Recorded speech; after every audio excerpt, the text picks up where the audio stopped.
Hello everyone and welcome to Rob Races and Rebuilds. On today's episode we're going to take this modified 8th Gen SI coupe I just bought and we're going to turn it into my version of the ultimate daily driver on a budget. So the previous owner has done quite a few modifications himself, and honestly it's a really nice looking little car. Aesthetically I do like it, but I've always been a function over form type of a person, and I intend to kind of drive the wheels off this thing. So I participate in a lot of autocross. I do a lot of like mountain toge runs. I love to drive in the snow. I love to drive on gravel roads. This thing's gonna, do road trips. It's gonna do grocery shopping. It's gonna drive me to work. It's gonna do absolutely everything. And it will be driven hard during all of those things. So its current setup of coilovers and stretch tires is not really conducive to any of that. So I'm going to begin by removing all the aftermarket parts on this car that I don't want to keep, and we're going to sell those to try and recoup some money on the build. Now, when I say build, it's more of a unmodification process. We're going to be returning this car to stock for the most part. I would like to get it all done in this episode so that I can just get in this thing and trust it to be my daily from here going forward until something catastrophic happens. I do plan to do some modifications myself. Being that I'm going to set it up for autocross, it will be getting a sway bar. It's going to be getting camber bolts and a custom alignment. It has a bunch of mechanical issues we need to fix, some cosmetic issues we need to fix, although we're not going to go crazy on the cosmetic department. And yeah, we're going to do it all in this episode. I'm going to call it a roberation. It's not a restoration, it's not a refurbishment. We're just giving this SI the Rob touch so that it can be my ultimate daily driver. Let's get into it.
Ridiculous.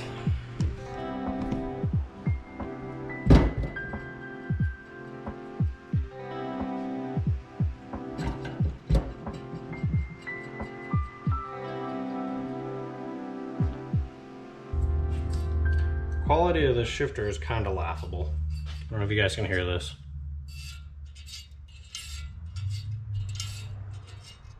Why does it sound like a teeter-totter from a 90s playground? And then there's this. The fucking bolts are loose inside the hole. So the only thing that centers it is basically torquing down the bolt to 9,000. And yeah, I don't know, it's just, I don't see the whatever these are, like $550 Canadian, but hey, if you like looking bougie and want to tell people you got a short shifter, this is for sale.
How it should look, how it does look. Gee, I wonder why it made noise.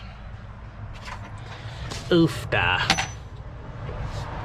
Okay guys, I went ahead and pulled the rear shocks out of the car. Trying to unpackage what was wrong there. I kind of showed you guys how it was just the rubber sticking through and the shock looked like it was sucked in. And I had explained briefly, I believe, in the video where I went and picked this up, that it clunked really bad in the back over bumps and it sounded like it was a passenger corner, which checked out. So for some reason one side was installed 100% properly and the other side was installed super whack. So what ended up happening was, if you look on the corresponding shock that came out of the car, its rubber isolator bushing for the bottom is still on the original shock. So that never got transferred over for some reason.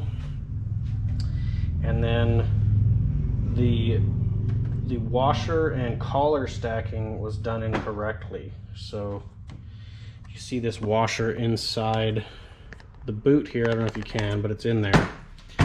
It's this washer right here, which is actually supposed to sit above the boot, because that slides down onto here, and then what it does is it stops this collar from slamming down further.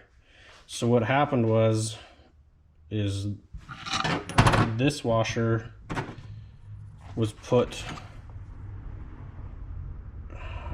above this, basically. Somehow this bumper went on, and you can see the sleeve is actually jammed inside the bump stop. It should not be there. What ended up happening was somehow this collar ended up below this washer, which stuffed the bump stop up past where it's supposed to be, and then stuffed it into the bumper, and now the bump stop isn't a bump stop anymore because it has a steel collar inside of it. Plus, only having one isolator, and you can see someone stacked washers in there trying to fix it, but they didn't realize the rubber was missing, is my assumption. So yeah, it got violently bottomed out. And it doesn't look like it did any damage to the chassis. Everything was fine there, although that was a fight to get out. It was actually jammed right into this hole here. I actually had to hammer it out. But it doesn't look like there's any damage to the chassis, which is good, and it doesn't look like there's any damage to the coilover. It's not leaking, there's no damage to the shaft. There's a little mar on one of the threads, but I don't think it's an issue. The only real casualty, I believe, is this lower isolator bushing is completely torn because the shock got shoved through it. So, is what it is. I might have more of these. I probably do somewhere. Anyways, and yeah, I will reassemble this the proper way it's supposed to be, and then I'm either going to sell these coilovers or use them for a different project. I'm not sure yet, but at least nothing was ruined other than one rubber bushing. We can live with that. I'm not going to film as I take the rear suspension out of this car. I've done that with you guys before. It's hard to film when you don't have a hoist, so I still have to pull the coil springs and sleeves out, and I got to pull the stock sway bar out. The fronts, I'm going to actually leave in the car for now. I might loosen everything so they're ready to pop out, but I'm going to leave them in because I don't have the parts to assemble my stock struts yet, so I can't install them.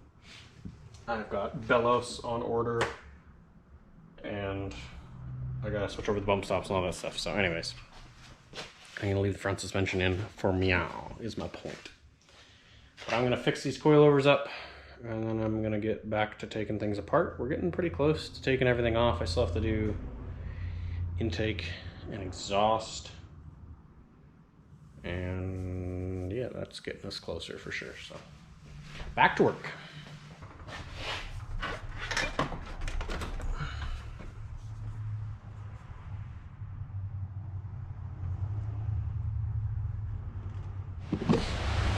I went and washed my silver car, which is why it's under the cover. So, of course it rained.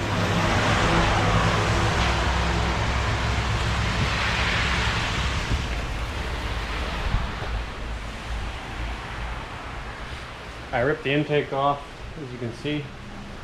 That took all of 3.2 seconds. And sure made me love short rams compared to cold air intakes compared to the hours I spent installing the one on the silver car. But anyway, I am down to the last thing I need to tear off is the exhaust.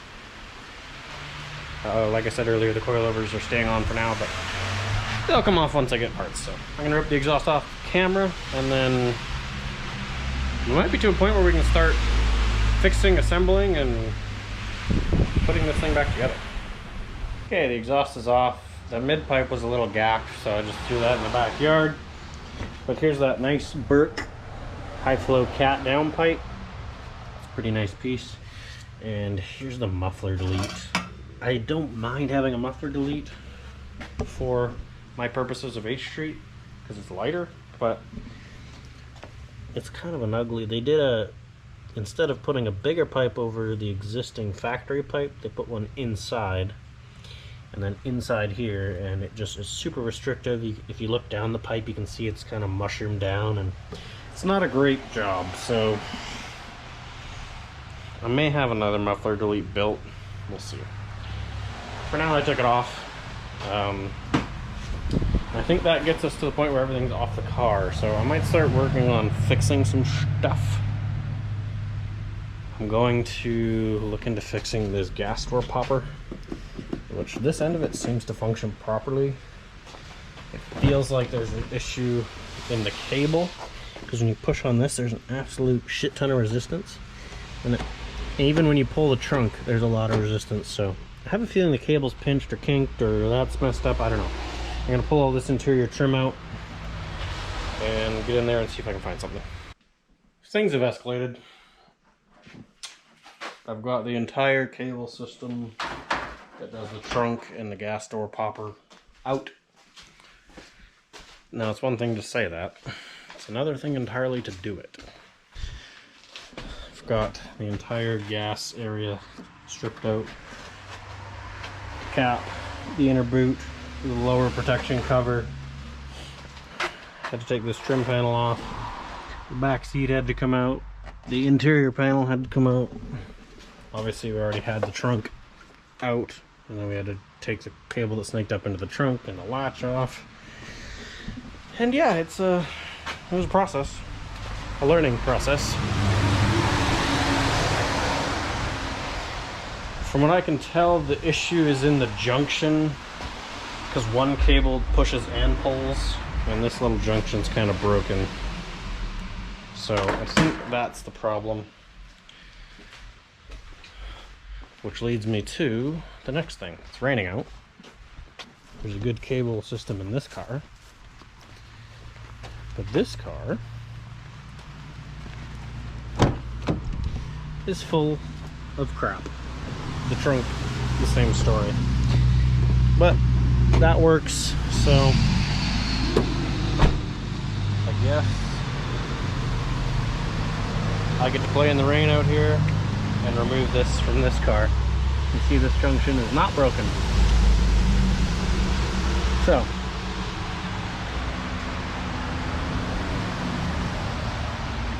what turned into I thought would be a minor fix is a major. Okay, it's another day. I'm still plugging away on this fuel release cable. I've got it all snaked in. I've got it hooked up to the popper there. And I retaped it down in the location it's supposed to be. I've just got it to the point now where I need to reassemble. The gas insert thing's got to go in there, and the gas door has to go back on so I can get all that dialed. But while I have it apart, I cleaned out back here because this is usually covered in plastic, but I'm going to give this a full coat of fluid film just to protect it from rust in the future, because she gonna get driven in shitty conditions, so might as well protect it as much as we can. Anyways, I'm not gonna film this again. It's kind of a shitty area to work on. There's a lot of little things. Just wanted to kind of update you guys as we went. And I don't know what we're gonna tackle next. I almost want to tackle the stereo next, but we'll cross that bridge when we're ready to drown.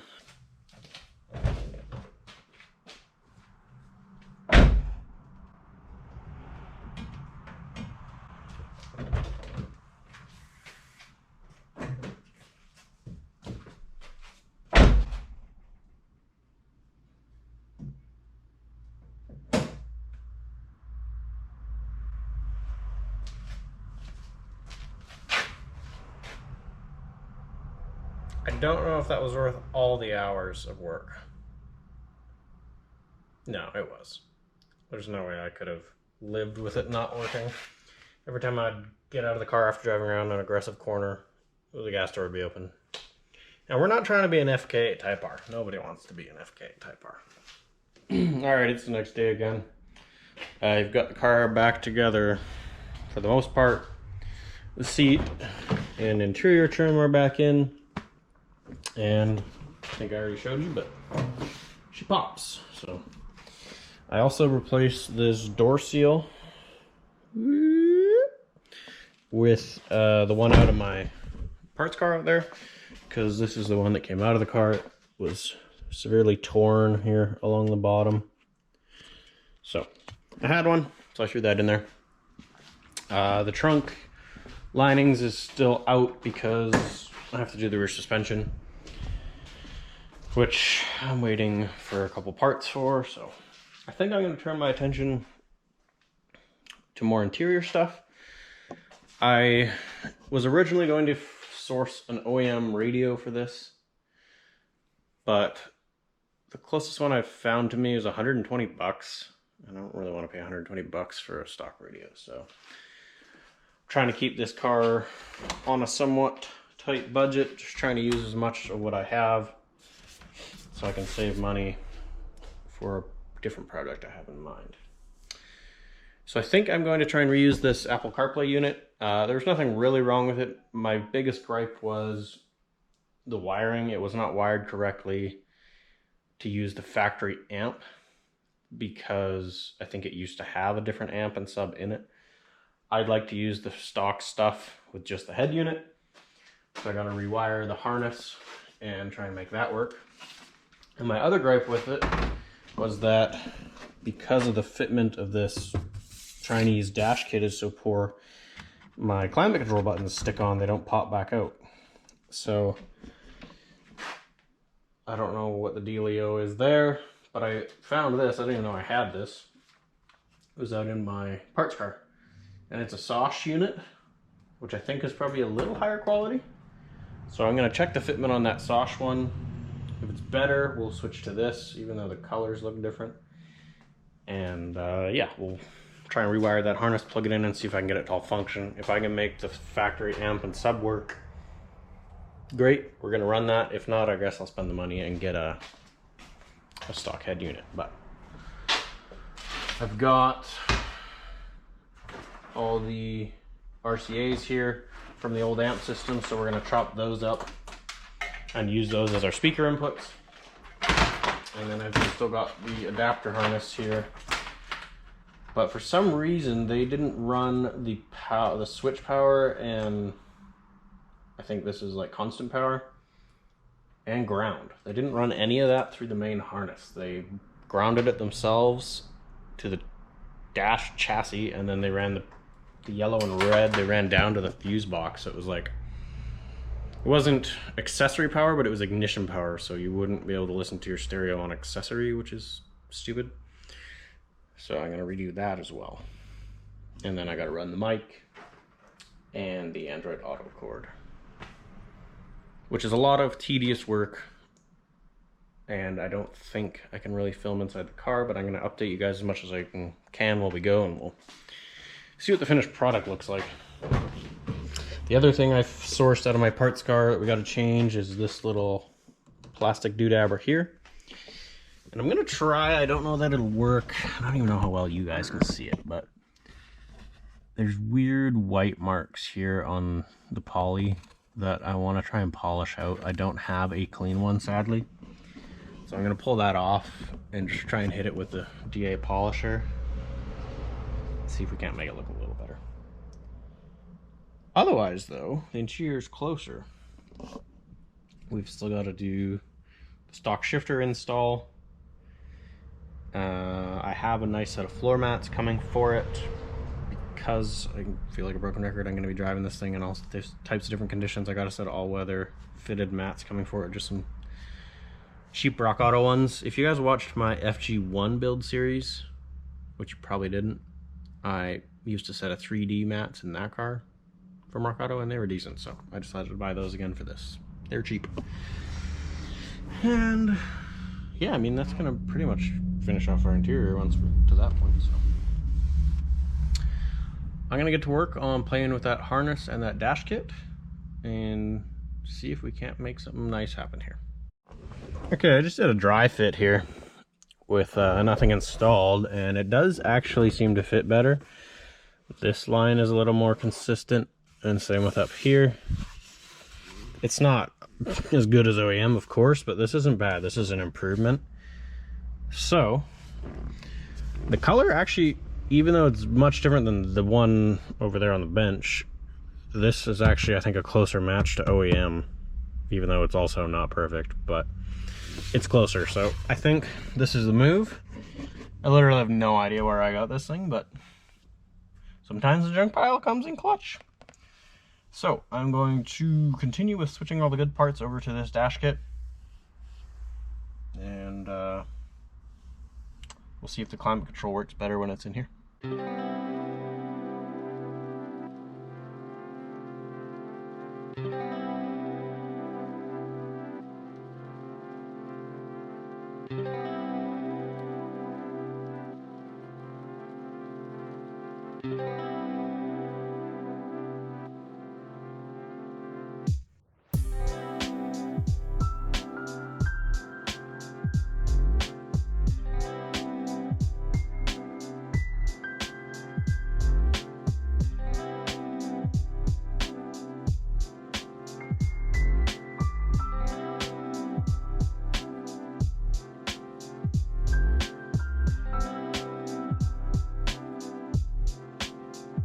Alright, we got the head unit installed into the new dash kit, and they went good, honestly. And look, all my buttons work.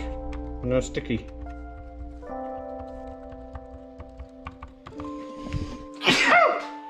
Excuse me. So that's sweet. Switched over our vent because the other one was broken, and yeah, everything is good. It's mounted. I actually pushed this a bit further forward than the previous fella had it. He had it flush. I think that was a bit easier to hit the volume buttons with it out a bit. So yeah, that's a win. Now I'm gonna move on to fixing up this harness and then building ourselves some speaker harnesses out of these RCAs.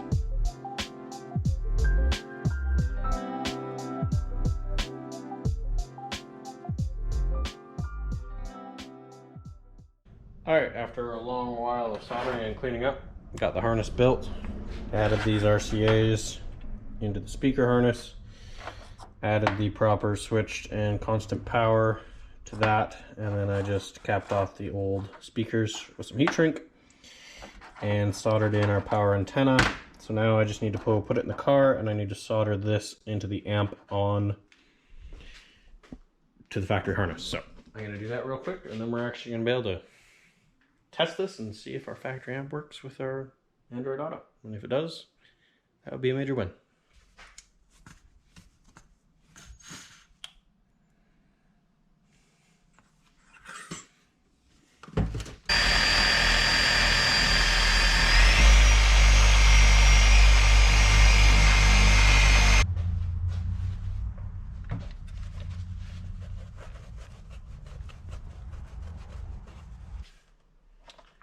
Might try and hit it a little more in this corner, and we'll throw a layer of wax on it, and I think it's good to go.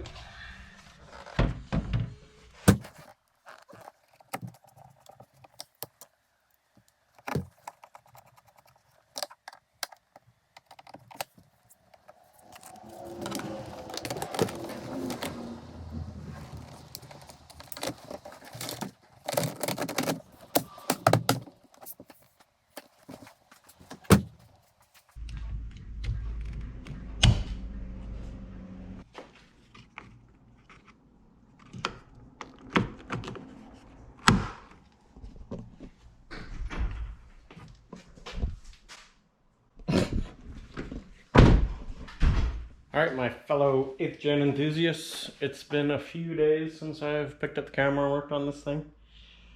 Been busy, so I don't remember exactly where we left off. We had installed the stereo, and I don't think I followed up with you guys. So the wiring job worked good.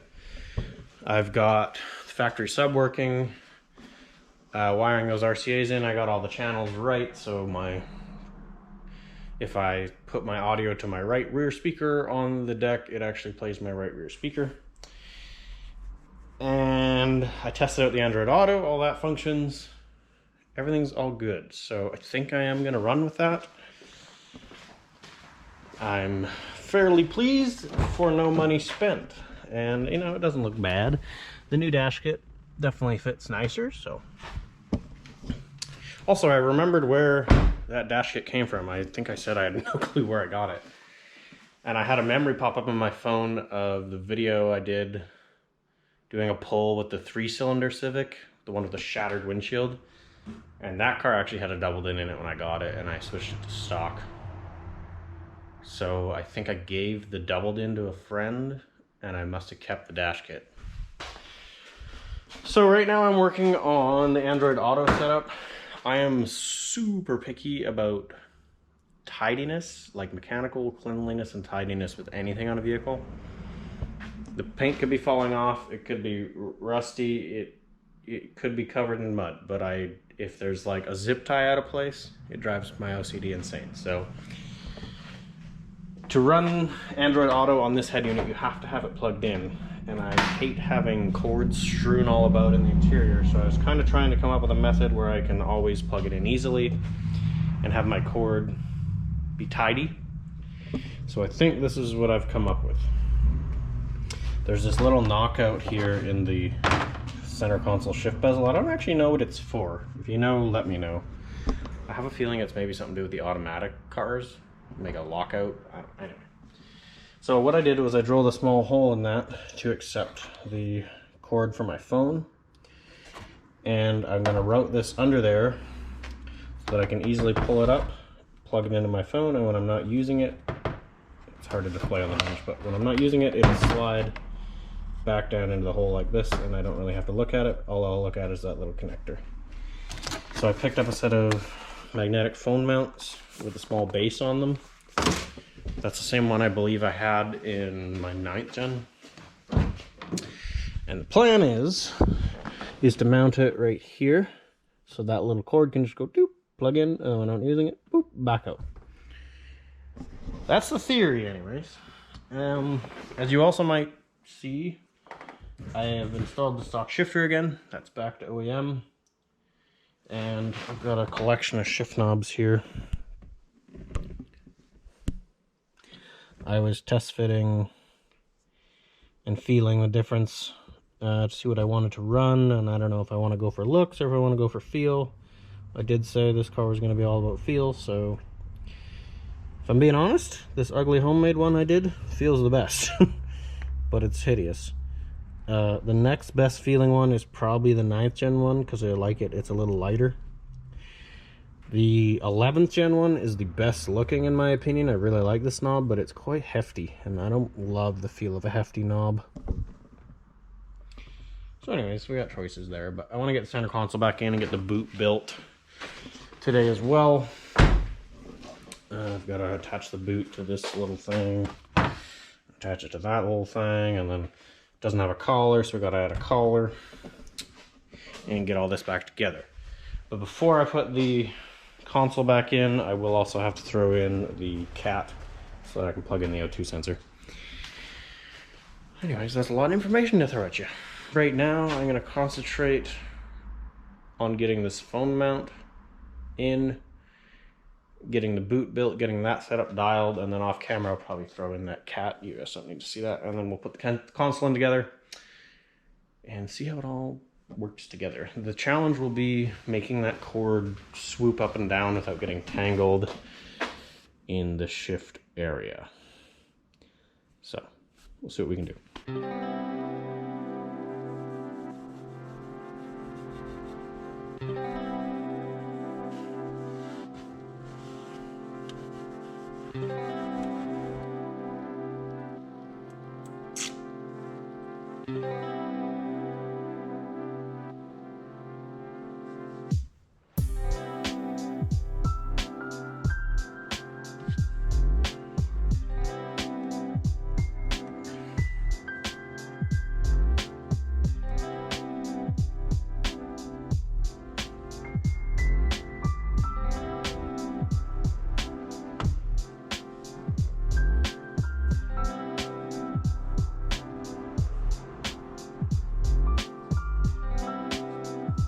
I don't know if the camera can see this, but cool pow.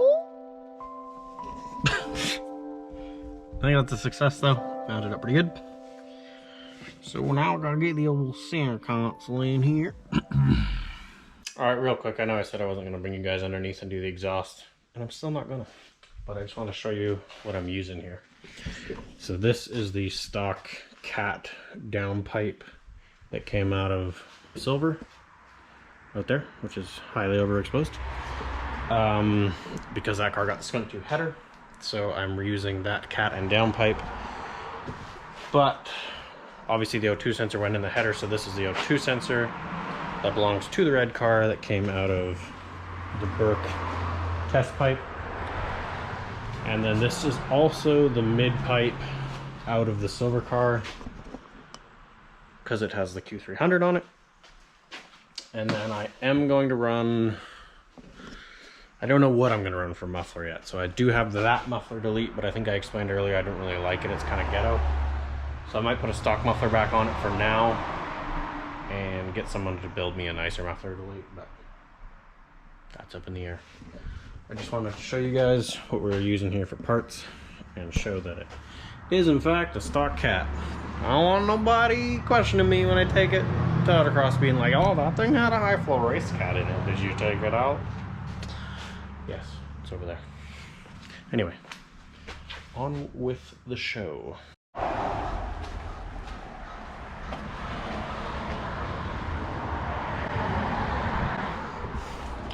I remember that buck from last year. He's pretty good size. Jackie always used to hang out with him in the front yard. Alright, I got the exhaust bolted up here. I used the gasket that came with my MagnaFlow kit. It came with 2 for some reason, so I used that. And I used a little bit of high temp orange silicone. Got that bolted together, so he's ready to slap in. Oh, I got to put the O2 sensor in too. Which I'm going to hit with a little bit of anti-seize, so that if I ever have to take it out again, I actually can. Always helpful.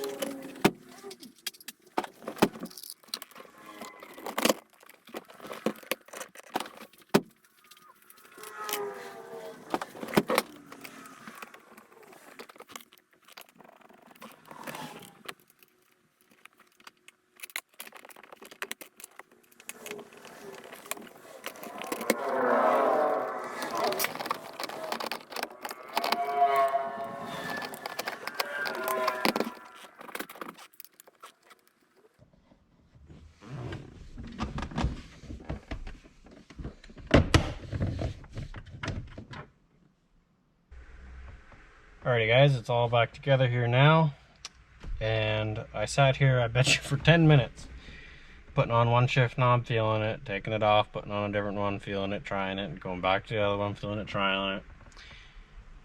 I did all the ones I think I showed you earlier. There was 9th gen, 8th gen, 11th gen, that little aftermarket one, and then my homemade one. And I settled on the ugliest one, which is my homemade one. I know you're saying it doesn't look good. Probably, like, that's hideous. And I agree with you wholeheartedly. It's not attractive. It ain't. But you know what? It feels the nicest in the hand. It goes through the gears the nicest. I'm not a fan of really heavy shift knobs unless you have like a really solid aftermarket shifter. So I really enjoyed the shape of the 11th gen, but with the weight of it on the stock shifter, it just didn't feel good. 8th gen one felt okay. 9th gen one, the weight is perfect, but it's too golf ballish. I like more of a cylindrical. That was creepy. And then the little aftermarket one also felt pretty decent. It was right shape, right weight, but it's black and metal. And the reason I know this is this shift knob is in my girlfriend's car, but in the summertime it gets searing hot. Like if you want to go out and commit a crime and not leave fingerprints behind, that rhymed kind of, that's a shifter you want, because it will burn your hand. But on the flip side of that, in the wintertime, because I'm in Canada, we get cold winters, it's like touching an ice cube when you get in the car in the morning, and that's also not clutch. So my little homemade Delrin one here won't be really affected by temperature. It feels nice in the hand and the weight is just right. It's good for quick shifts. So that's what we ended up with. And then, of course, the other thing is my little Android Auto cord design.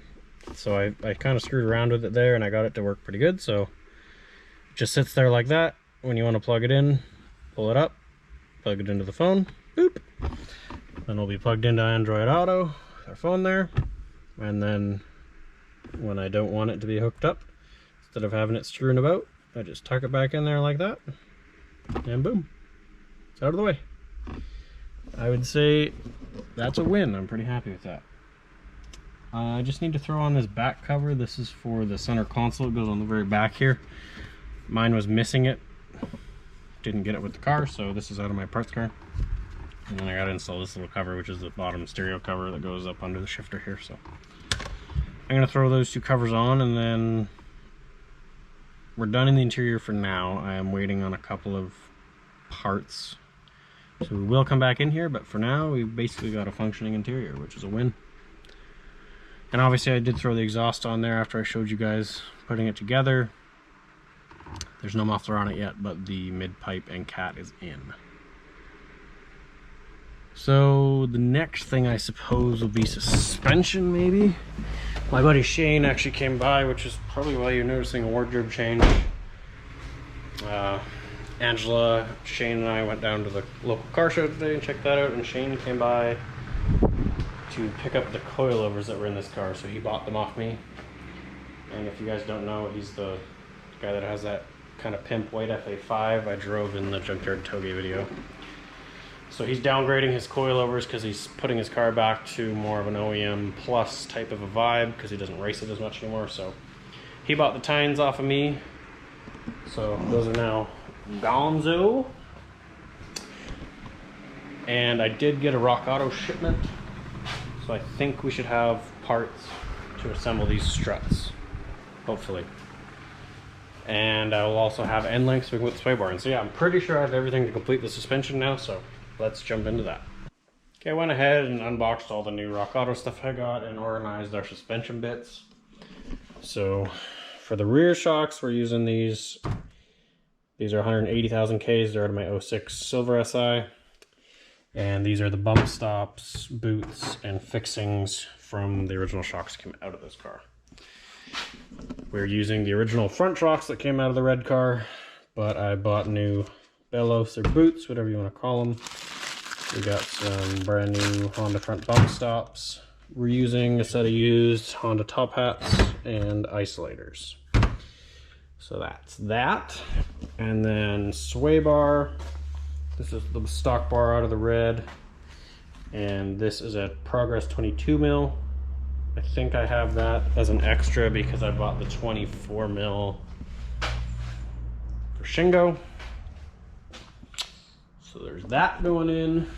Plus we have two brand new Moog end links, the nice heavy duty crucible style ones, to hook that baby up. And this is a OEM Honda passenger side C-stamped rear upper control arm. Generally these cars for some reason seem to have more camber on this side and the back than the other side always. So my plan is to run the C-stamped on this side and the non-C-stamped on the other side, which is legal to do in 8th Street because this car is a pre-facelift. That about does it. The only thing I am lacking is I don't have a set of Honda crash bolts. Well, I do. I have a set in that car and I have a set in the silver car. The silver car doesn't necessarily need them. I could put real camber bolts in the silver car and just steal them back out of that car. But I have a King of the Hill coming up, so I don't know. I'm a little on the fence.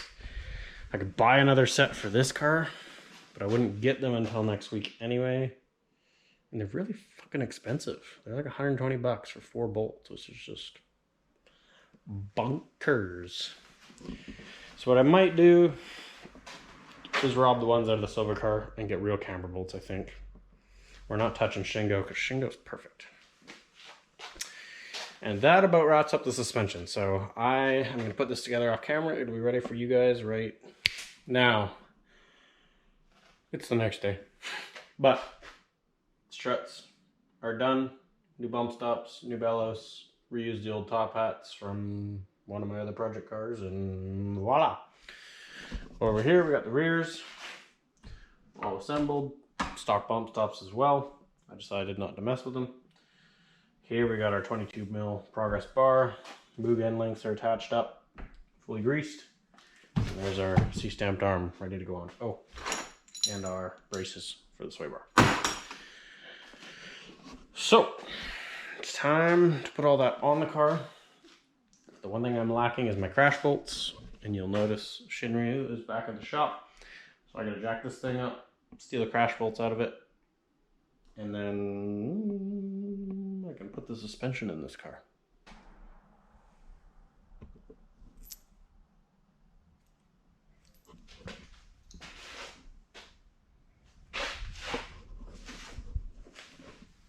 And bam, suspension is done. This side was really straightforward. We just bolted it on with the new crash bolts, put everything together. This side I had to do that axle. So right here you'll see on the bench, this is the brand new aftermarket axle that was in the car.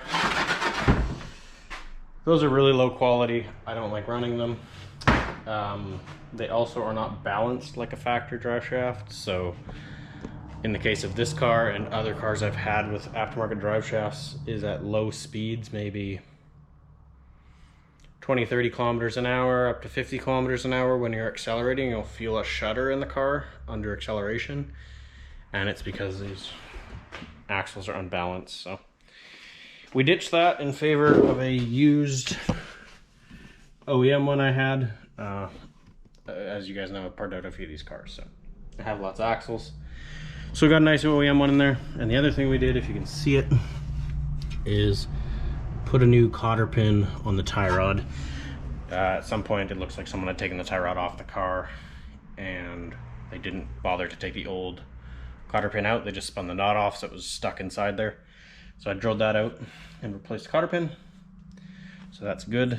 And for the old axle, I just reused the brand new nut that was on that Chinese axle. So staked that over and we're good to go on the front suspension. I just maxed out the camber by shoving it in and tightening it. I didn't do my ratchet strap method.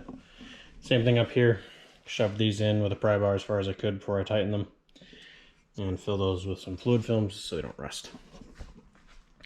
So that's it. That's the front of the car done. We now need to move on to the rear. But we have to do...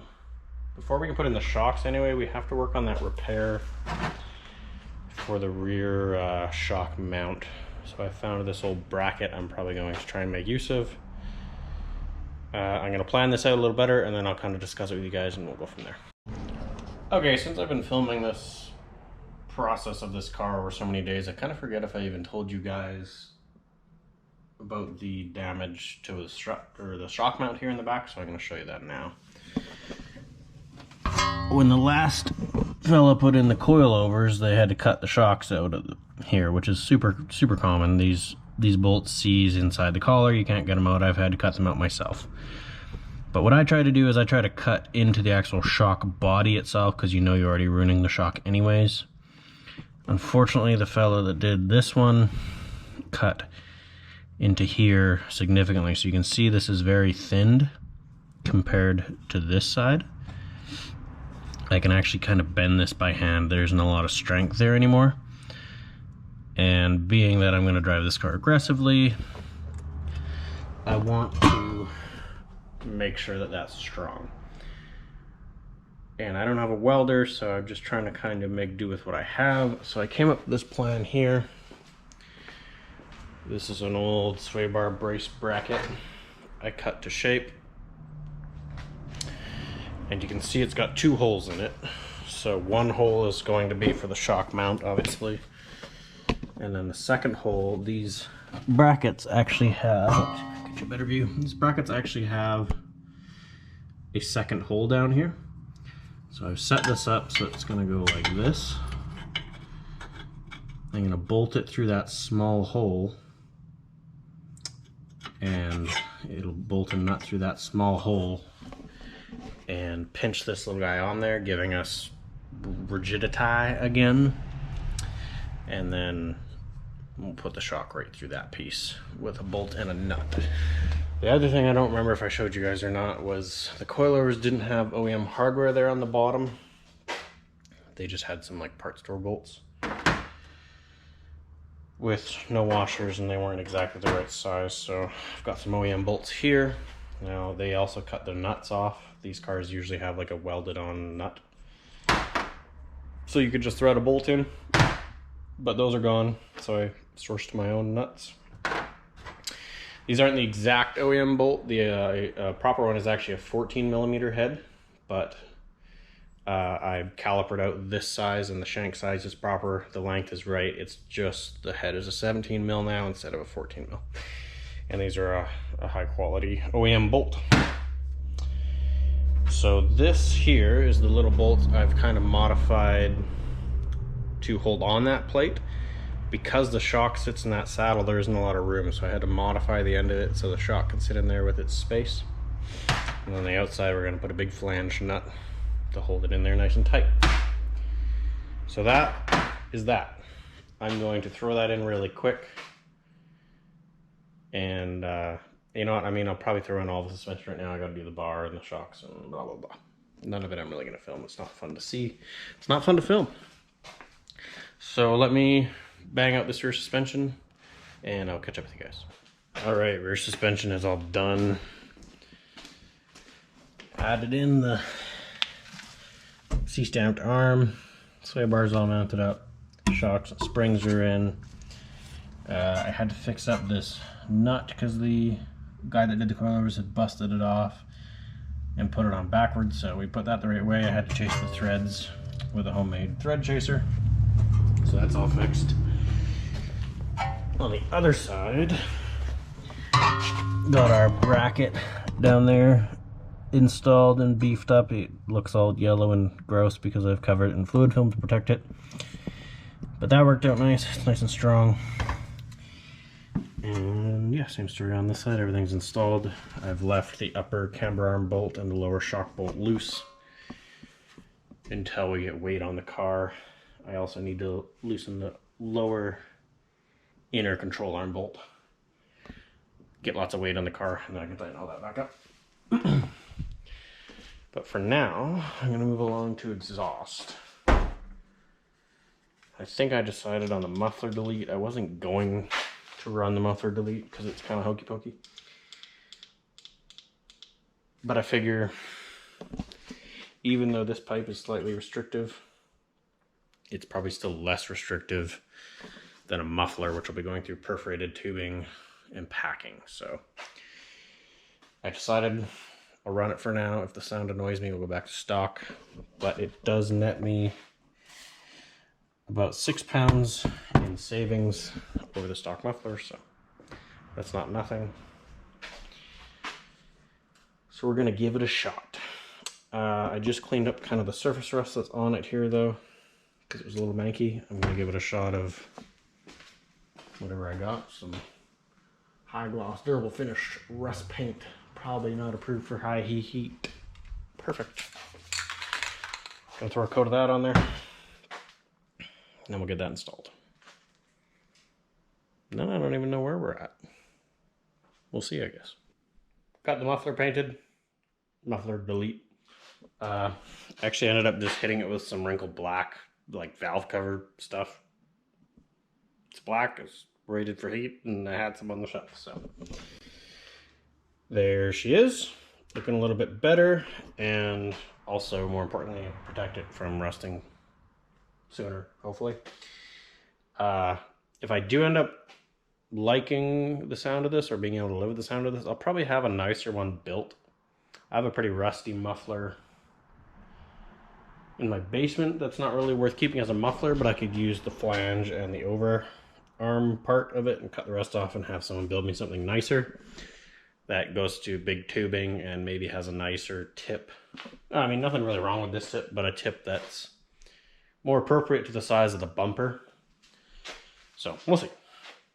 I sourced some hardware just out of my spare bin here because the hardware that came on the mid pipe that was in this car was kind of gacked. So this is just some stock stuff. Threw some anti-seize on it, so when we want to take it apart in the future, we can. So I'm gonna get this slapped on the car and then I'll show you guys how it looks.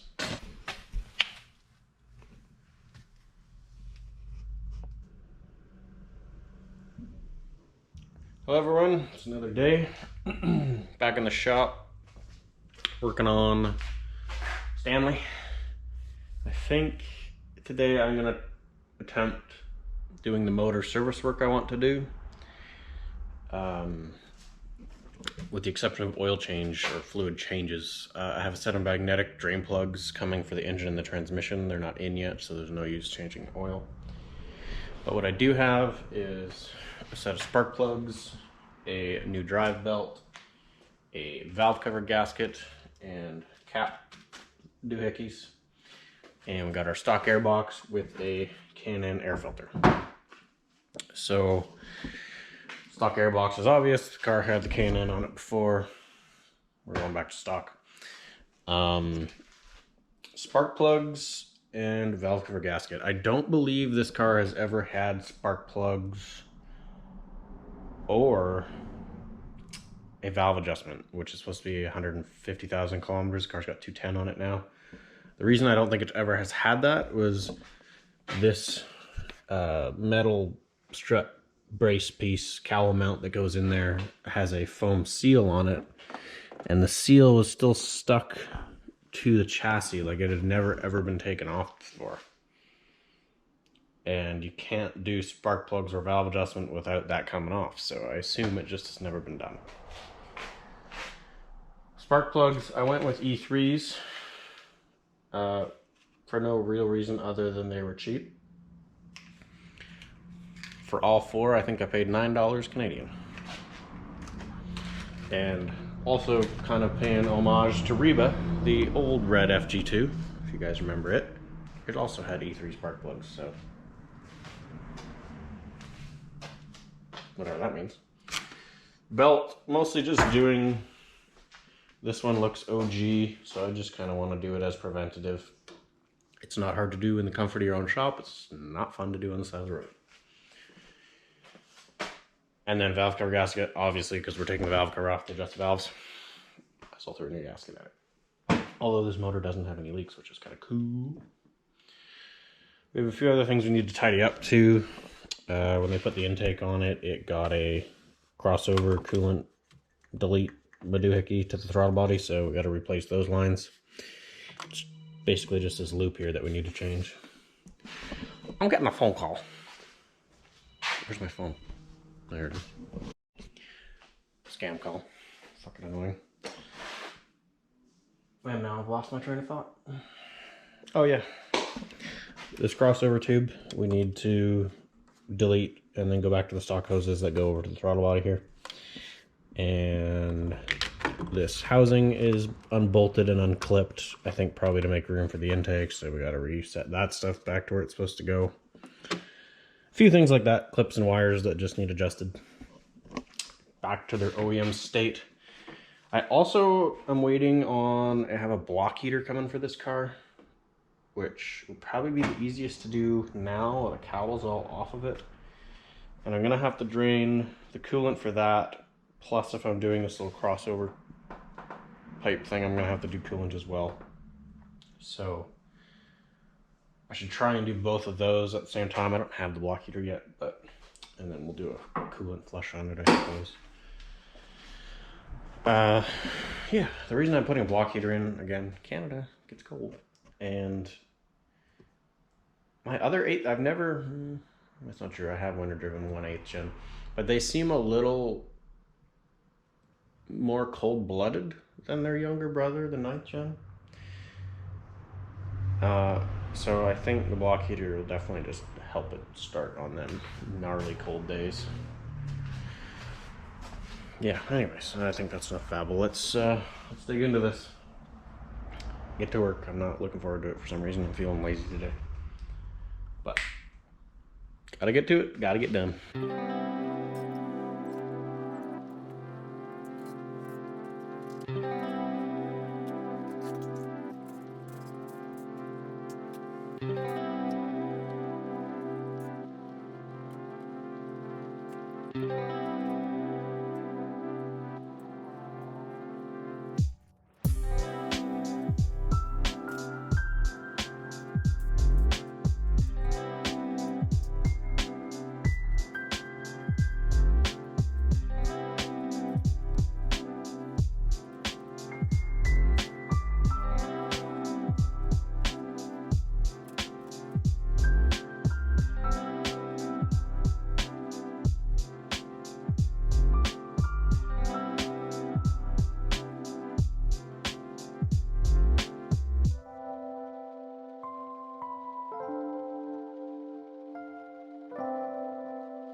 As you've seen there, we got her all torn down. This engine's actually super clean inside. You can tell it was very well maintained as far as oil changes go. Inside the valve cover too, super clean. So that is good to see. I like that. Basically, I'm set up to do the valve adjustment now. I've got number 1 at TDC. Got my ratchet down there on the crank so we can go through as we check each valve. And something I like to do is I write down each cylinder before and after, and then I can see how far out of spec they were if I want to reference it later on. I write the date and the kilometers. So yeah, we are ready to adjust some valves, but I'm probably doing that off camera anyway. But let's take a beat. FedEx just showed up, dropped me off some goodies. I remember what the bigger boxes are. I don't know what the smaller box is, so why don't we open that up and see what we got? Fun. Sounds more fun than doing valves.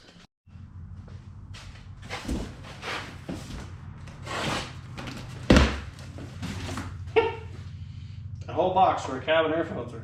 Then we got a Cadillac wagon to add to the collection of magnets. I already know what this box is. This is a brand new AC condenser. Yeah, I like to start with a fresh one just to eliminate that as an issue. They're not super expensive and they're fairly easy to swap out. So that's what that is.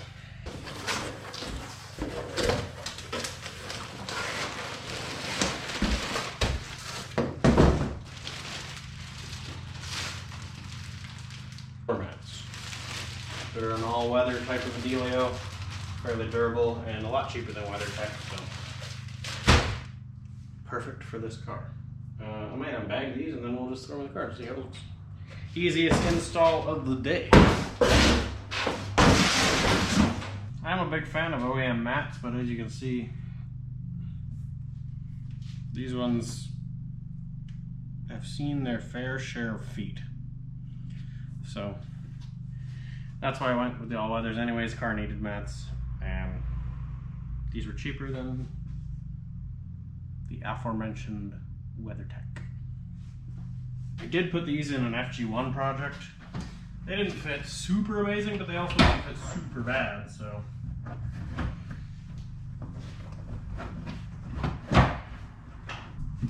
That one doesn't appear to be fitting right. I wonder if they sent me sedan ones. Better look at the package. So yeah, they seem way too long. But I had a set of these in that FG1 and they fit 8 out of 10. These are fitting fucking 3 out of 10. Part number that they've written on here doesn't match the part number on the Rock Auto site. On my paper it has a 9 at the end, and on here it doesn't. I'm gonna try the passenger side, see how it fits, and then I'll try and mess with this driver's side one more.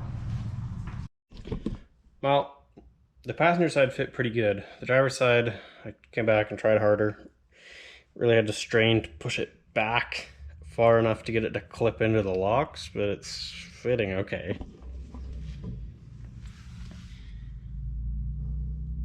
You can see it looks pretty nice in there, but it's sitting kind of high on the bottom. Like, it's not at the base of the pedal, it actually sits up from the pedal a bit. It's not affecting pedal travel at all, but I might put some weight in it in here just to let it sit and try and form shape better. Or maybe it needs to sit out in the hot sun, I'm not sure, but it's in there anyways. Guess they sent me the right one. Maybe this mold isn't as good as the last mold I got.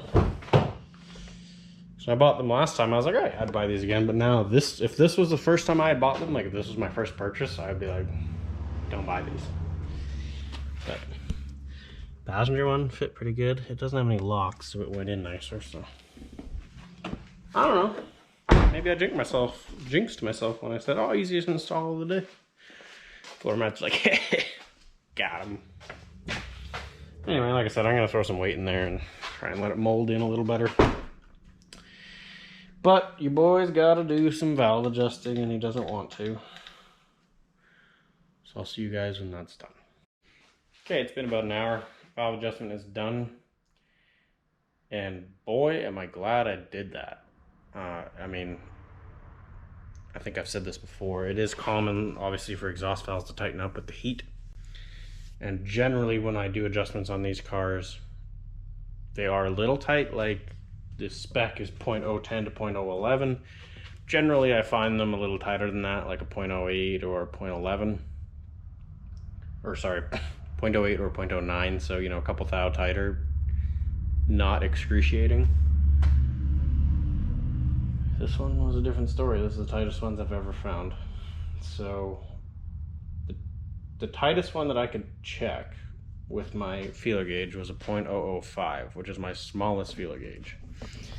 That was on cylinder 1, the driver's side exhaust valve. Cylinder 2, the driver's side exhaust valve, was the one that was smaller than 0.005. You can see, sad face. And the rest of them were all similar, 0.006, 0.07. Like, that's tight. Not ideal. So I set them all to 0.011, which is the loosest spec, which is the safest spec. Obviously not the best for making power, but if you want to keep your engine running a long time, it's safer to do that on the exhaust side. The intake side, I just spec'd everything to the middle of the spec. I only had to adjust 2 or 3 of them. There was a few. Cylinder 2 was a bit on the loose side, and cylinder 4 was a bit on the tight side, but it was still, they were all within spec, so it was nothing detrimental. I just wanted them to all be in the middle, so that's where I set them. So I'm very glad I did that. Spark plugs also, as my suspicions were earlier, these are the original Denso plugs. I mean, they got this little orange ring. A lot of old spark plugs get that. But the electrode and stuff and the gap is honestly still in really good shape. Coloring's decent. They're still a very usable spark plug. But we bought the new ones, so we're going to throw the new ones in now, the E3s. And then I'm going to slap this thing back together. Put some fresh Honda Bond on the new valve cover gasket. Slap that back together. Boo, boo, boo. And yeah, then we can put the intake in and might as well do the belt and have a running Civic again. I still have to untune it too because it's still got the Honda flash on it, so I have to boot up the old laptop, hook that up so we can set it back to stock settings, and then unpair the blue or the Honda from this car because I plan to pair it to Shingo. All right, back to work. Got a little ahead of myself, started putting the car back together out filming. But valve cover is reinstalled, fuel rail and injectors are reinstalled, and I'm currently just fixing up a wiring oopsie. You can see here, I had to resolder that. I went to pull this stuff out of the way so I could put the valve cover on, and I hadn't noticed I didn't unplug this lower connector. I'm not exactly sure if it's I think it's a temperature sensor. Anyways, it doesn't matter. I yanked the wires out of it. So I had to cut the one off this spare motor harness junk, and I just resoldered it onto here. So we got a good connection, heat shrunk it, got to rewrap it and then plug it in. But that was my oopsie. And then just a few more things buttoned up and the engine's back together. I'm actually just listening to a podcast right now where Andy Hollis is a guest, and he's hinting at a new 200 treadwear tire. So I'm excited to see what that is. The way he was talking about that, it sounds like it might be more of a track compound tire, not an autocross tire, which is disappointing because the last few new 200 treadwears we've had, like the CRS V2 and the Continental ECF, have also been more of a track-oriented tire. I'd like to see a new 200 treadwear that's oriented to autocross, something that is flippable. Because right now the only flippable one, I believe, is the Falcon RT660. So anyway, side tangent. He was trying to hint, without hinting too much though, at what the company is. And my assumption There's been rumors of Hoosier doing it for a while, but I think my assumption is it's actually Hankook. I think Hankook's coming out with a new Super 200. Because they haven't done anything in a while. And there was a time when they used to be fast, so. We shall see. Anyway, side tangent. Back to work. I'm gonna put this thing together. And then we'll see if I still feel like working on it. Okay, all the fixings are back on there. I'm going to turn my attention to the intake now. Before I do that, though, I got to fix this down here. Not sure why. Maybe the car had a clutch at one point, but you can see this bracket here is not where it's supposed to be. I believe it's actually supposed to be flipped this way. You can see this wire is run a little helter-skelter without its tabs popped in. So I want to unplug that wire, route it back properly, and flip this bracket around. I can use that car for reference, but pretty sure it's supposed to be that way. So let's go have a look at the old silver machine. Doesn't even look like the right bracket, to be honest.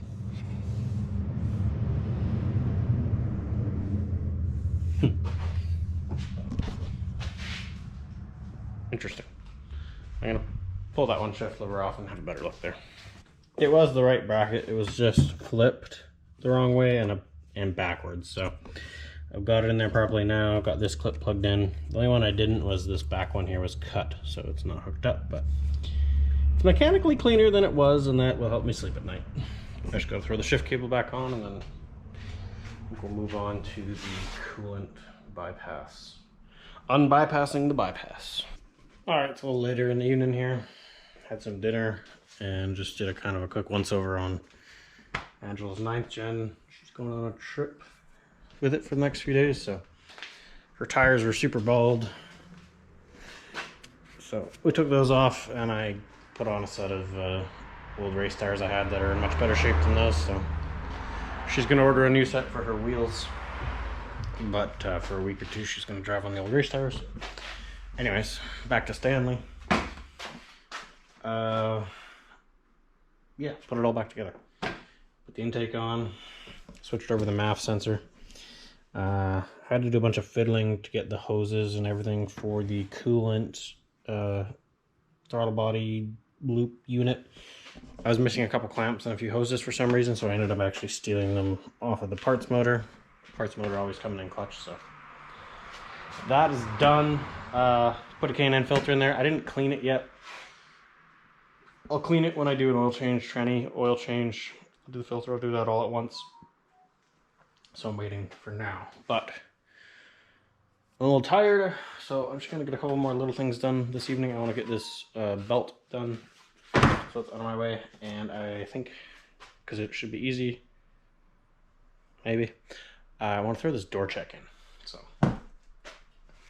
I'm gonna throw the belt in real quick, and then I want to do some tests with the door check before and after and see if it's actually better, because that's not an OEM one. I bought that from Rock Auto. I think it's SKP, so curious to see if it'll improve it or not. Okay, I just took the old belt off, and during that I thought, while I got the belt off, before I put the new one on, I should check the air conditioning clutch. And I don't know what I've done yet. I have to look it up. Usually I jump power, I take the relay out and I jump power direct so that I can hear the clutch come on and off and see if it works, but whatever I did, I went to stick a jumper wire in there and severely burned my thumb and my finger because it glowed molten orange instantly.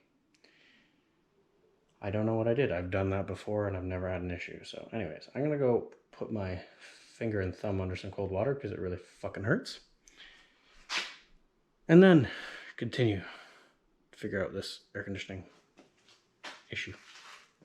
Okay, I went and ran my hand under some water. Still hurts. Smells like dead flesh in here. I kind of had a better look at what I did, and I had pulled the radiator fan relay, not the air conditioning clutch relay. And basically what I did was, when I was sticking that jumper in there, I was dead shorting it from power to ground. So yeah, it was a paper clip that instantly went orange while I was holding it. Good job me. When I actually pulled the correct relay, the clutch fan, or sorry, the AC clutch compressor relay, it only has one terminal lit up, and all you're doing is jumping power from that terminal to the terminal that sends it to the clutch. This time, I did not light my hand on fire, and I could hear the clutch pop in and out nice and strong, so that's not an issue. Glad I melted my fingerprints off for that. I'm gonna put this new belt in now, and hopefully I didn't do any permanent damage to the relay box, fuse box. When I put it in, it went bright orange. I burnt my fingers, I let go of it, and it proceeded to not get orange anymore. So I feel like it must have lost connection, but I didn't pull it out right away because I was trying to recover from burning my hand. And then I grabbed pliers and pulled it out, so hopefully everything's copacetic. I will probably just check all the fuses to be sure, but anyway. Don't do what I just did. Make sure you're using the right relay. Okay, put this belt on and then get back to the program of putting a door check in. It went ahead and been the next day again. I don't know if I showed you this last night. I did the belt. It was actually really tough. It was barely long enough. So it's at like max tension, but it'll probably stretch after a revolution or 8,000.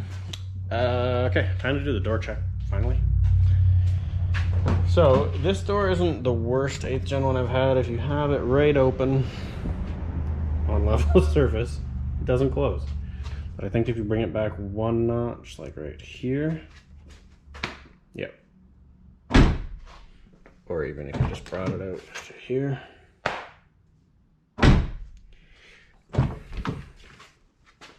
Not quite full notch. There it goes.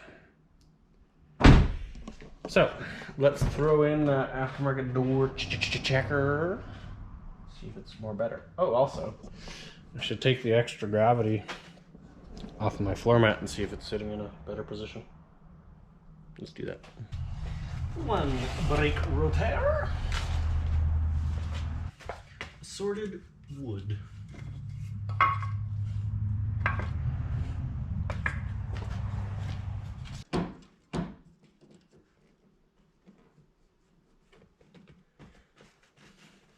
Well, this seems alright-ish.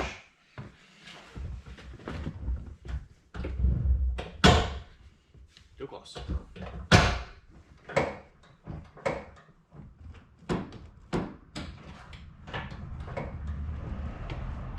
Yeah, it does feel better. When I push the clutch down before, I'd feel it move, but yeah, no. Adequate, I'd say. I could trim this a bit to fit around the actually, you know, I could trim it in a lot of places to make it fit better. Could trim the back out. I could trim around here better. I could make this fit nicer. But I'll do that later. Let's do the door check.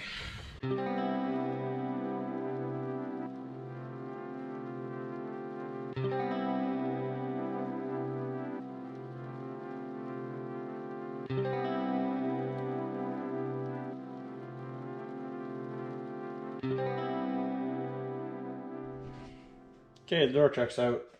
It was 2 10mm bolts for the door portion of the check, and then a 12mm bolt for the door jamb.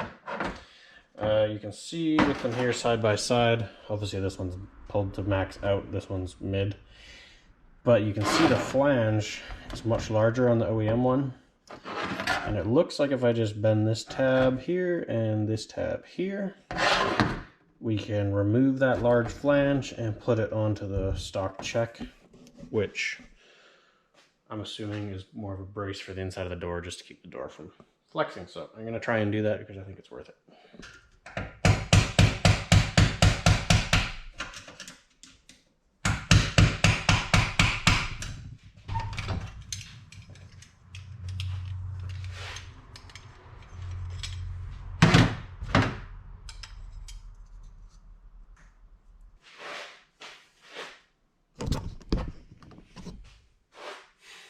This is the face of disappointment. This ain't the right fucking door check. Or it's just exceedingly Chinese because the bolt holes aren't even close. Like that's with the lower bolts lined up.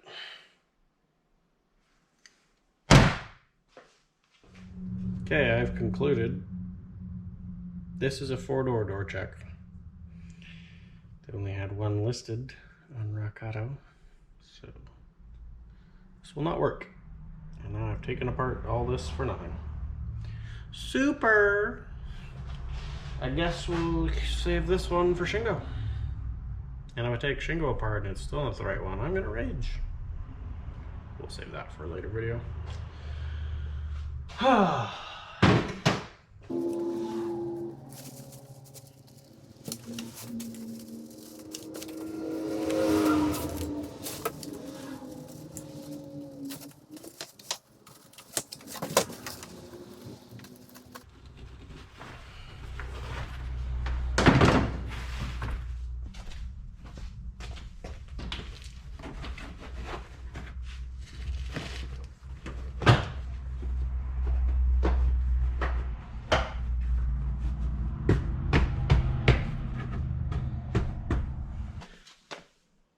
Oh, it's dark in there, but I got the fitment way better.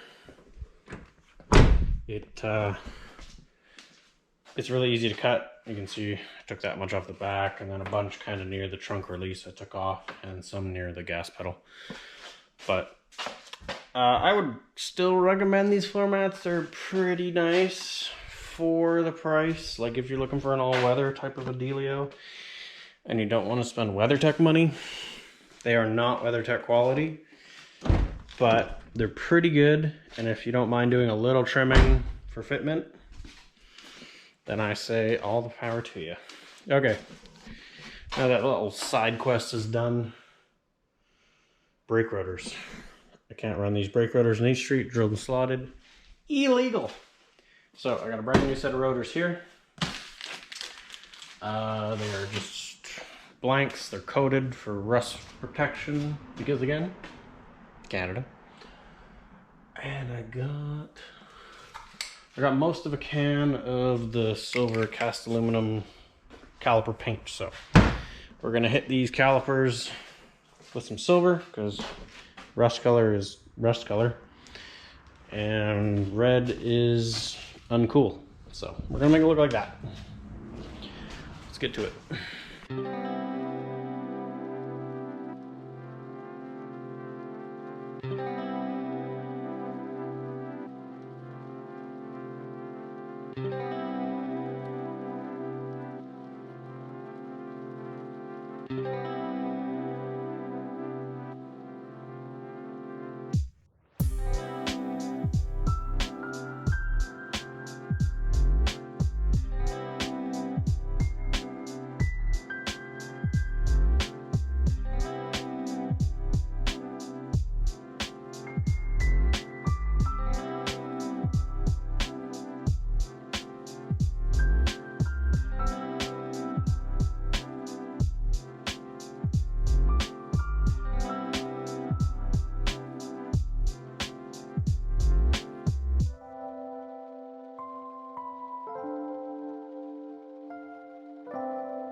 With that, time to do the rears. Oh, they're already done. Editing sure makes mechanic work easy. So yeah, I did the rears off camera. I kind of just give them a quick whap slap. They are reman calipers, and the remans are fine on the front of Hondas because it's just a single piston and a boot. There's not much going on there. I've had good luck with them. But remanned rears, because they have that e-brake mechanism in them, never tend to last or work very well. And these are remans, so I think they've probably been on the car for a couple years, judging by the corrosion on them, which maybe gives me hope that they're still, maybe they're decent. If they've lasted this long, maybe they'll continue to last. So I decided I'd just give them a quick paint job because I can't handle red, so they're silver. The pads are brand new. I reused those, and obviously we changed the rotors, so I'm legal for racing. But I figure I might as well try and get my use out of these since I have them. And if they fail down the road, I will just replace them with brand new OEM Honda ones and be done with it. They'll last the life of the car at that point. So yeah, and all the pins had recently been cleaned and lubed.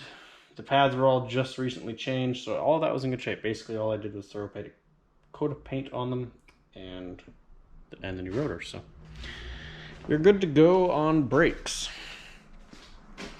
I have, let me look at my invisible watch.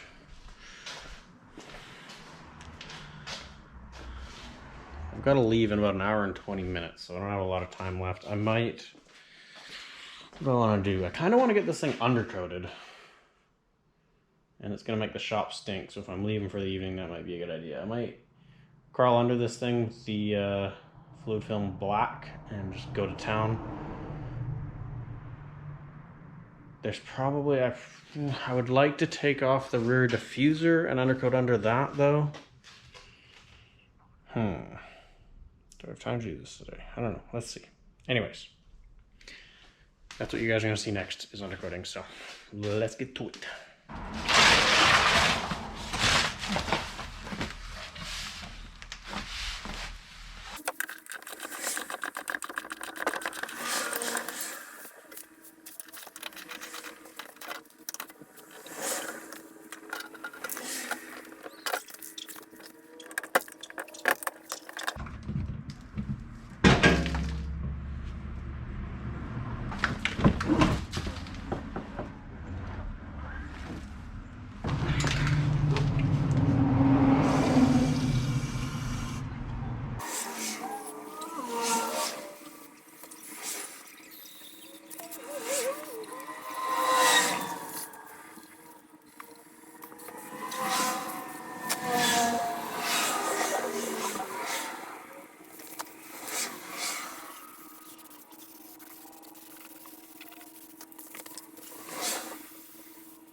Alright, as you can see, I'm making a total mess of the floor and myself, but getting it mostly undercoated back here, getting in all the nooks and crannies.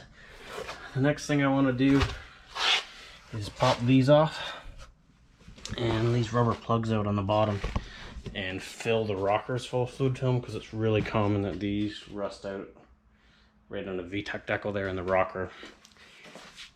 All the coupes do it there, so if you want to protect your coupe, go buy a can of fluid film and fill that area. I'm already a can and a half deep or so in the back. Bet you I'll empty another can within each rocker, and then that'll leave me a spare can for other touch-ups here and there. So I'm gonna continue to get dirty and check in with you guys the next time we're doing something. I want to show you all this dirt that actually came out from behind this little air diverter here. Even if you're not fluid filming your car, it's a good thing to probably remove this and clean out this dirt to prevent rot. But you can see now that I have access to those 2 bolt holes and I popped out the rubber plug that goes here, I can now fill this entire corner with fluid film, and that's the most common spot they rust. So I'm gonna just get rid of a little bit more of that dirt, and then I'm gonna hit it with fluid film.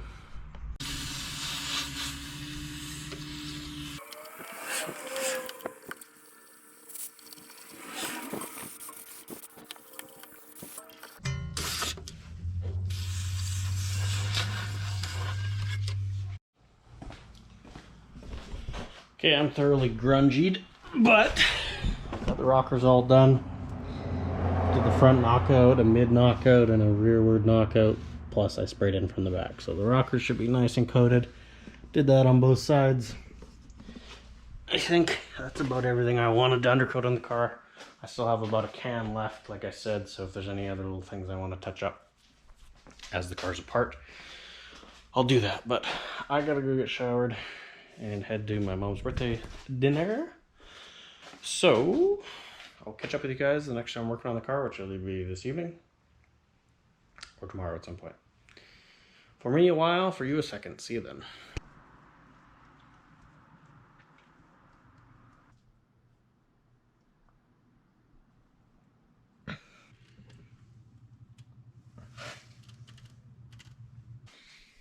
Alright guys, it's another evening in the shop. As you just seen, I got it all undercoated there with you guys yesterday. Tonight I just put on the little rear spat pieces again, put all the plugs back in, and installed the diffuser. So she's undercoated, she's good to go. I just made a list on what to do or what's left on the car, thinking we were getting close to the end. Yeah, there's still quite a bit. But tonight, I'm going to work on just a few easy things. Got my laptop charging so that we can unpair the Flash Pro, which I gotta find the other cord for, and return it back to stock. And I just got this shipment in, which is battery terminal insulators. To pass inspection at most race events, the positive terminal has to be insulated, and as you can see, the OEM one is gone. So we're gonna install that. And then I wanted to get OEM mud flaps for the rear because I didn't have them. Couldn't find any.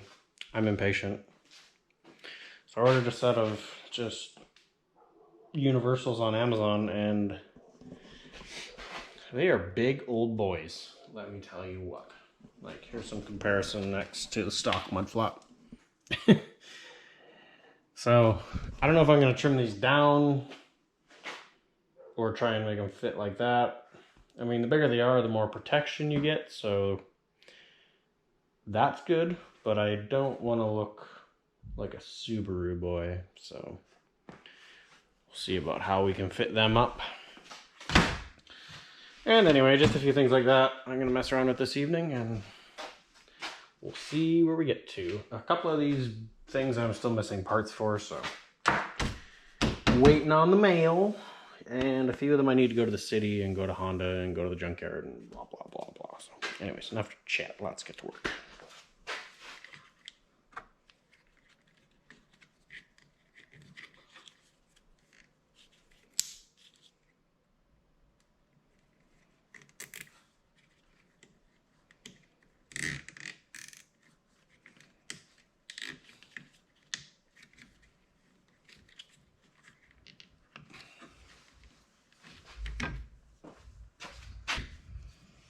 Alright, I can still pop it up if I need to put a jumper cable or my tire pressure upper on there, but it's technically insulated from the hood, so we're good.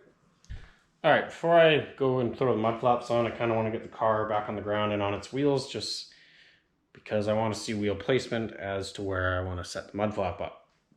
But on the note of wheels and tires, obviously, this car's going to need some.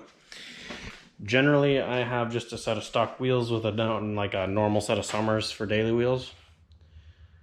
But those went away with my white car when it was written off, and I don't really want to buy another set of tires specifically for this car because I'm trying to keep it on a budget. So if you haven't noticed,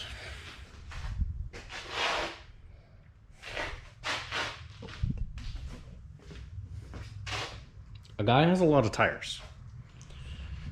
A lot of old race tires, specifically. So, at the top of that pile right there, whoop, those ones, is a combination of Falcon 660s and RE71 RSs. They're all 225s. One set is on Kooky 8th gen wheels, and the other set's on Zenki 9th gen wheels. So, I think that is what we're gonna run on this car for the time being. I'm just gonna daily on those, I'm gonna race on those, I'm gonna have fun on those. I do still have my winter tires from the 9th gen, which are my Blizzaks. They're still in really good shape and on their own wheels, so those are up there. Their time will come, but it ain't winter yet. So yeah, let's throw the wheels on it and get it on the ground, and then we'll start fiddling with mud flap fitment.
Alright, I got the mud flaps installed. They aren't the most aesthetically pleasing thing on the planet, but they're going to do their function, and they're going to do it well. So, the fronts, I actually left the stock ones on, and then added this one, and it goes way in back, touching the frame. Let me get a light. I can't even see it goes back so far. There we go. It goes way back there, so it's going to have way more protection for underbody stuff when the wheels are turning and I'm spinning through snow and gravel, which is good. And then the rears, same thing. I put them about as low as a stock one would be, so there isn't really any extra protection in that regard. But we got a little bit of bumper protection, and then it goes in really far like the front did, to keep spray out of the bumper and whatnot. So they'll do their job. They look so-so. Hate being lumped into the Subaru crowd, but I mean, they're there for a purpose. I mean, I generally actually I like the look of mud flaps on cars. It's just these are a little oversized for the application, but they're what I got. They're what it got. It's getting late. I'm super unmotivated tonight. I'm gonna finish off a couple other little things that take 2 seconds, just so I can scratch something off the list. You know, it makes you feel better. And then I'm calling her a night. So let's fix these two little things. Fix. And then I'll catch you guys tomorrow. I wasn't kidding when I said they were small little things.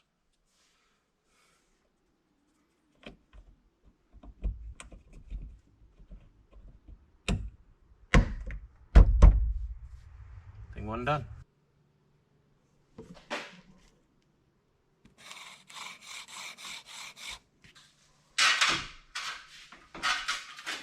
some proper Honda zinc plated hardware. See if the threads are still good.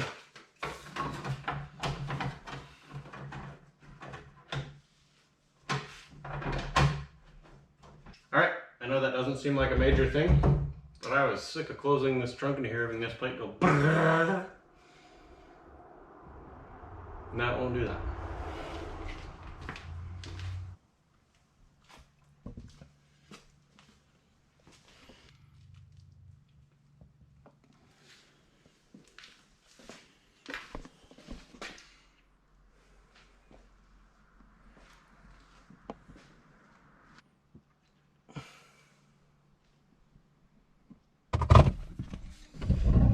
Alright, just flashed it to stock and unhooked the, or unlocked the Flash Pro. Let's see if it starts.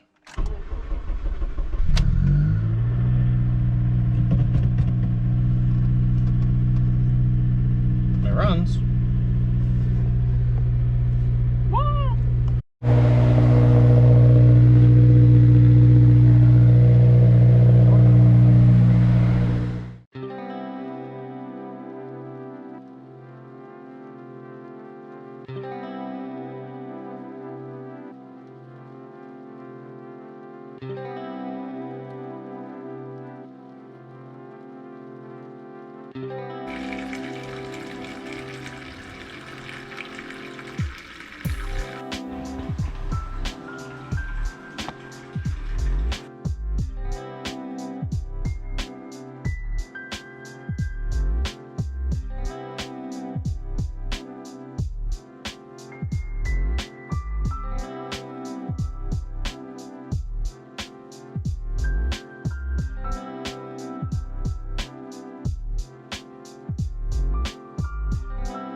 Alright guys, as you just seen, Got the block heater installed, filled the coolant back up, and just installed this aftermarket AC condenser. I used those aftermarket O-rings.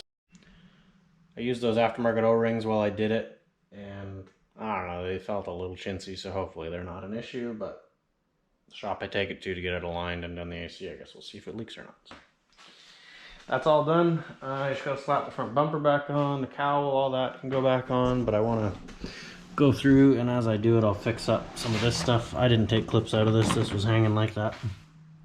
So I'm gonna repair that stuff. I got boxes of clips there, and then I have to install this lower splitter piece on this side of the car, the driver's side. I don't have a passenger side one, but they're supposed to be there. So anyways, I'll install this one for now, and then we'll stay on the hunt for a passenger side inner fender for this car. But I'm gonna whip this stuff out and catch up to you guys after that.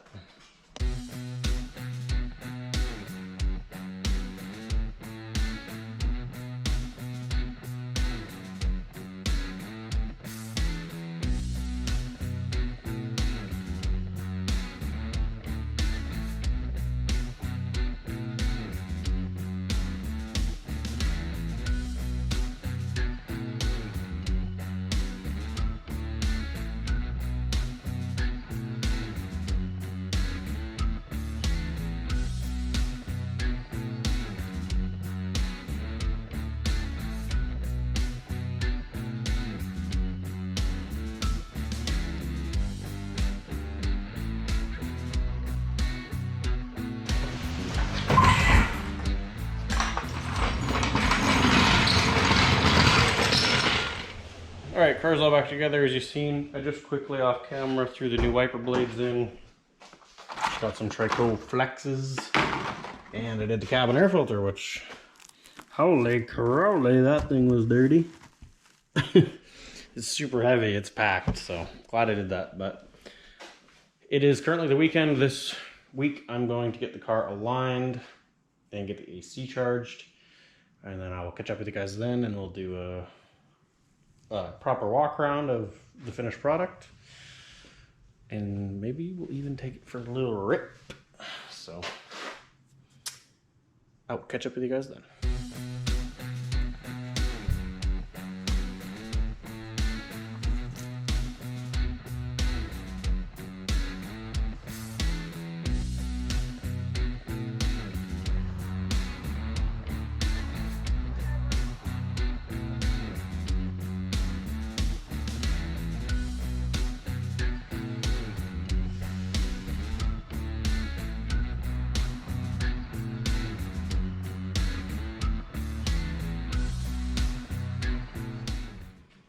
So there you have it, guys. As you just seen by the little B-roll shots there, Stanley the red coupe is done. I've probably not picked up the camera for at least 3 weeks now. I've just been daily driving this thing, and a few little things have changed since you guys seen it last. Namely, probably the most obvious would be the wheels and tires. These are 07 spec Zenke wheels. They came off my red crash coupe that sits out in my backyard there. The race tires were just a nuisance to daily on. I guess I'm not a 20-year-old anymore that likes to drive gutted out Civics on race tires all the time. Wouldn't you know it? They just, I don't know, they kept picking up rocks, and then rocks get stuck in the brakes, they squeal, and they're just kind of loud, and yeah, I'm getting old. So I didn't want to rock the race tires anymore. So I bought these European, kind of basically a knockoff DWS. I mean, I guess not a knockoff, they're not Chinese, they're made in Hungary, I think. A medium grade, 4-season tire, they're M&S. Got them at Canadian Tire. They're pretty cheap, and honestly they perform reasonable for what they are. They ride nice. They don't shake in the morning when they're flat spotted from sitting overnight. They're quiet. They're just a nice daily driver tire. So those are brand new. Threw those on it with these wheels just to give it the nice stock look. Also, since you've seen it, I did take it autocrossing once. A buddy and I co-drove it. I placed second with it. He placed fifth. We did do the alignment and the air conditioning. And that's really about it. I did change the shift knob back to OEM. I think I showed you guys that. I wasn't feeling the Delrin one I made. I don't know, it looked a little ricey. And then I think I switched it to a 9th gen one, and I wasn't feeling that either, so I just put it back to OEM, and honestly been happy since then. So, like I said, it's been so long that I filmed, I don't really remember where we left off. I've just been driving the thing. It's been rock solid. It's a nice little car to drive. But I think I made something of a miscalculation in the fact that I should not have bought a 2-door as a daily. With my old back, the 2-door is just harder to get in and out of. It's just not as convenient, and honestly, I'm not enjoying it. I'm really missing my 4-door.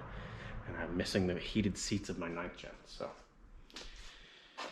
all that work to make this thing the nice little daily driver that it is, and I don't think it's going to stay as a daily driver.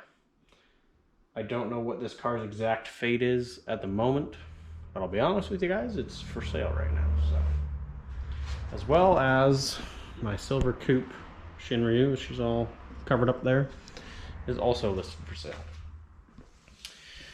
And, spoiler alert, I bought something else. Something that will be my new daily. Again, even though we just finished this one. But the one I bought has 4 doors and heated seats. So, stay tuned for that, because it's gonna need some work, we'll say. If you guys made it this far, I know this video is like a feature-length film, but I did want to try and do a 1-episode build of this car, so if you watched it all, I really appreciate that. I hope you enjoyed it. I hope it was knowledgeable or something. Hope you gained something from it. Anyway, thanks for watching, and I will catch you guys in the next one, where we're going to have a new car in here, and then I will update you with whatever happens to these 2 boys right here. Peace out.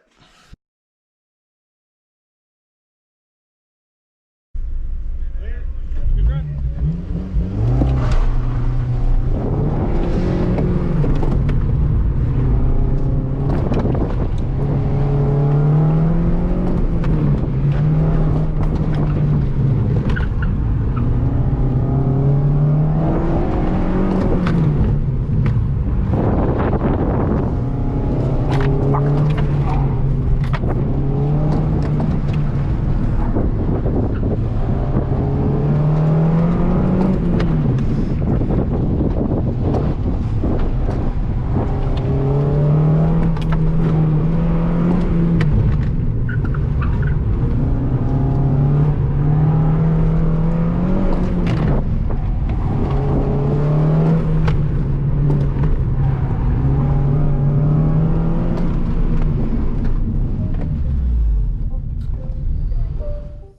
It's not a game, it's a